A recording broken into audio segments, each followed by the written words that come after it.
भाभी, बंटवारा तो आपकी मर्जी से हुआ था। मम्मी जी देखिए, शिखा ने अभी तक भी कपड़े नहीं सुखाए हैं। ज्यादा देर तक मशीन में पड़े रहेंगे तो सिलबटें पड़ जाएंगी और प्रेस वाले को ज्यादा पैसे देने पड़ेंगे। कब से बच्चों में लगी हुई है। बड़ी बहू इस तरह रोज अपनी देवरानी के खिलाफ मेरे कान मत भरा करो। मुझे सब पता है कौन मन से काम करती है, कौन बोझ समझ कर करती है। जितनी देर तुमने बातें बनाने में लगाई हैं उतनी देर में तुम ही कपड़े सुखा देती। वो तो तुम्हारा भी काम कर देती है और तुम हो कि इतना भी नहीं कर सकती हो। बच्चों को खाना खिला रही है, फालतू तो नहीं बैठी है। ये सुनकर मीनू बाला का चेहरा उतर गया। वो सोच रही थी कि देवरानी को डांट पड़ेगी, पर यहाँ तो उसको ही सुनना पड़ गया। रमा देवी की दो बहुएं हैं। बड़ी बहू मीनू बाला जो स्वभाव से ही झगड़ालू और इधर की उधर करती है, वही छोटी बहू शिखा जो घर को बांध कर रखती है और सबको आदर देकर चलती है। मीनू बाला अपनी सास से लड़ती रहती है। उसे लगता था कि जब से शिखा आई है उसकी सास बस उसी के नाम की माला जपती है, जबकि इसके लिए वो खुद जिम्मेदार थी। अपने हिस्से का काम करके वो कमरे में बंद होकर टीवी देखा करती थी, जबकि शिखा सारा काम निपटाकर अपनी सास के पास बैठती थी। उनके सिर और पैरों की भी मालिश कर दिया करती थी। सास की अलमारी भी कभी कभी जमा देती थी। मीनू बाला तो टीवी देखने में व्यस्त रहती थी, तो शिखा ही अपनी जेठानी के दोनों बच्चों को पढ़ा दिया करती थी। शिखा घर में सबका काम करती थी, तो इसीलिए सब उसे ही पूछा करते थे। बस इसीलिए कोई भी छोटी बात लेकर मीनू बाला लड़ने पर उतारू हो जाती थी। वो हर किसी के काम में कोई न कोई कमी निकाल ही देती थी। उसे लगता था दुनिया में सिर्फ वही परफेक्ट है, बाकी को तो कुछ आता ही नहीं है। अपने हिसाब से जीने वाली मीनू बाला को सास ससुर और देवरानी का संग न भाता था। जब से शिखा शादी होकर आई थी उसे लगता था उसकी अहमियत कम हो गई है, इसलिए वो मन ही मन चाहती थी कि किसी भी तरह घर का बंटवारा हो जाए और वो सास ससुर से अलग हो जाए। मीनू बाला अपने बच्चों और पति के साथ रहना चाहती थी। वो अपने पति बिपिन से अलग होने को कहती है, पर बिपिन समझाता है अलग होना तो कोई समाधान नहीं है, तुम कोशिश करो कि घर में एडजस्ट करो। लेकिन वो मन ही मन ठान लेती है कि वो अलग होकर रहेगी, बंटवारा तो होकर रहेगा। एक दिन सुबह मीनू बाला उठती है और अपने बच्चों और पति का टिफिन बनाकर दे देती है और रसोई से बाहर आकर बैठ जाती है। तभी रमा देवी पूछती है, बहू ये सब क्या है? तेरे ससुर जी की चाय कहाँ है? और तूने शिखा के बच्चों का टिफिन नहीं बनाया, सबको देर हो रही है। तो मीनू बाला उल्टा जवाब दे देती है, मम्मी जी मैं कोई आप सबकी नौकरानी नहीं हूँ जो सबके आगे पीछे घूमती रहूंगी। रसोई खुली पड़ी है, जिसको चाय चाहिए वो बना ले और जिसके बच्चों को टिफिन चाहिए वो खुद बना ले। मैंने सबकी सेवा करने का ठेका नहीं ले रखा है। अब मैं भी थक जाती हूँ। मीनू बाला ये क्या कह रही हो? हम सब संयुक्त परिवार में मिलकर रहते हैं और हमें एक दूसरे का काम करके चलना चाहिए, तभी तो परिवार में प्यार बना रहता है। इस तरह इकट्ठे साथ रहकर भी तेरा मेरा करते रहेंगे तो साथ रहने का कोई मतलब ही नहीं है। इससे अच्छा तो हम रसोई और घर का बंटवारा कर लेते हैं। हाँ तो ठीक है ना मम्मी जी, घर का बंटवारा कर दीजिए ताकि आप लोग भी शांति से रहो और हम लोग भी सुखी रहें। ये रोज रोज की चिक चिक मुझसे होती नहीं है। मैं भी अब परेशान हो गई हूँ। ये घर तो मुझे जेल लगने लगा है। अकेले रहने से मैं आज़ादी से तो रहूंगी। आप लोगों के साथ रहो तो सांस भी आपके अनुसार ही लेनी है। सुबह जल्दी उठो, नहाओ, खाना बनाओ, फिर जाके पूरे घर का काम निपटाओ। अपनी मर्जी से ना रसोई में कुछ बना पाते हैं और ना ही कहीं घूमने जा सकते हैं। मेरी तो जिंदगी ही बंद कर रह गई है, उस पर भी ताने सुनो। ये सुनकर रमा देवी भी बोलती हैं, बहू तू कभी 6 बजे के पहले तो कभी उठती नहीं है। काम तू सारा अकेली भी नहीं करती है, मैं और शिखा भी बराबर लगे रहते हैं। मैंने तुझे कभी घूमने से मना भी नहीं किया। हर रविवार को तू बच्चों को मेरे पास छोड़कर सिनेमा घूमने जाती है। मैंने तो कभी तुझे बांध कर नहीं रखा। फिर ये तेरी मर्जी है, तू अलग रहना चाहती है तो रह ले। मैं इनसे कहकर घर का बंटवारा करवा देती हूँ। वैसे भी अब तुम लोग समझदार हो गए हो, बड़े हो गए हो, अपनी गृहस्थी और बच्चों को खुद भी संभाल सकते हो। शिखा दोनों की बातें सुन रही होती है और वो जानती है कि भाभी बहाने बना रही हैं, झूठी बातें बना रही हैं। मम्मी जी एकदम सच कह रही हैं। वो भी जब से शादी होकर आई हैं मम्मी जी ने कभी बंदिश में नहीं रखा। बहुओं को अपने हिसाब से जीने की हमेशा आज़ादी दी है। शिखा अपने पति सचिन को सब बताती है और कहती है, इस तरह घर मत बिखरने दो। भैया भाभी और हमारे बच्चे हम सब साथ ही मिलकर रहेंगे। बंटने में तो सबका ही नुकसान होगा।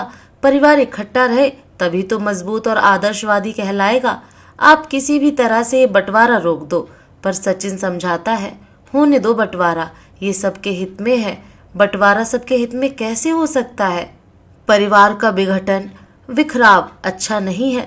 शिखा, तुम ज्यादा मत सोचो। हमसे बड़े मम्मी पापा हैं, भैया भाभी हैं, हम तो छोटे बेटे बहू हैं।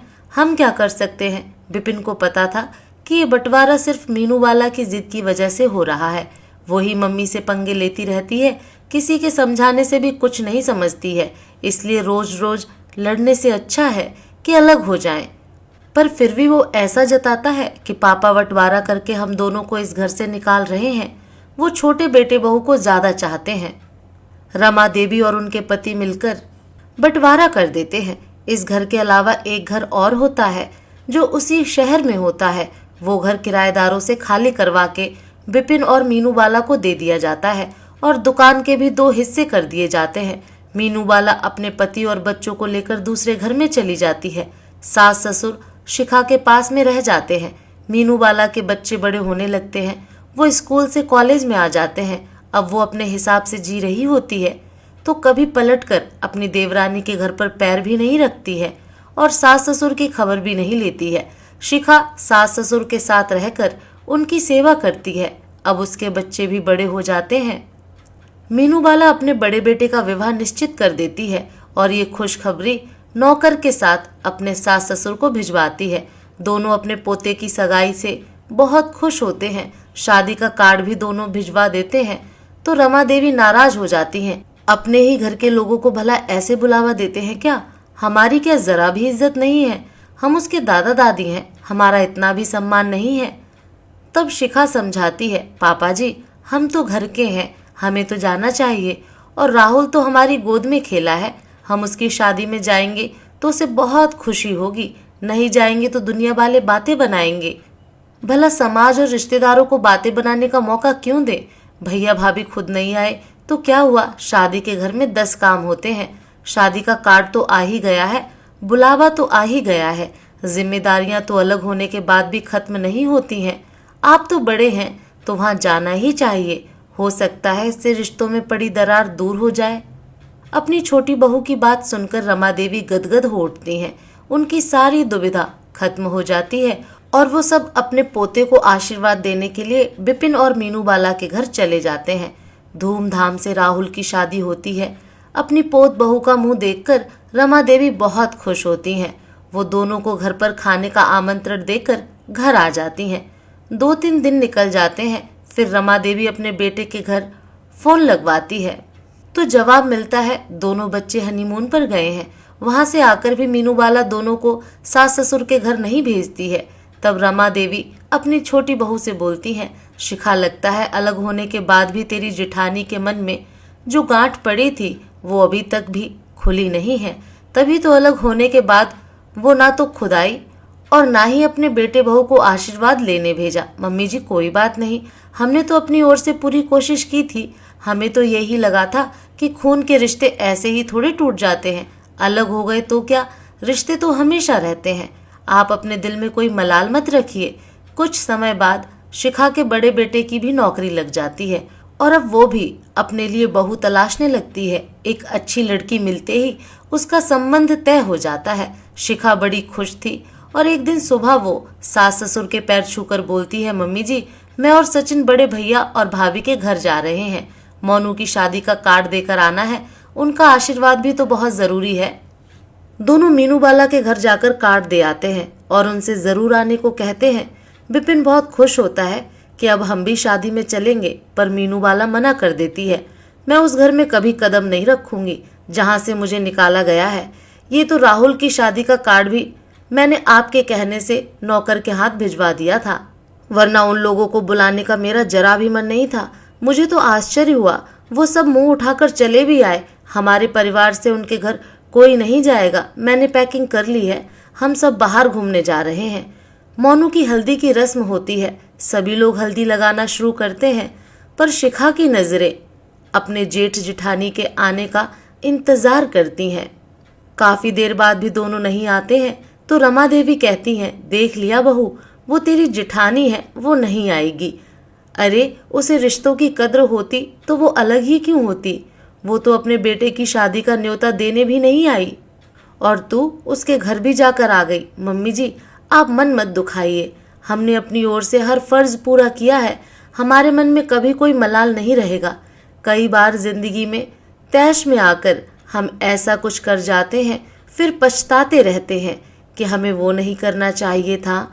हमने कोई कमी नहीं रखी, रिश्तों को जोड़ना चाहा, सबको साथ लेकर चलना चाहा।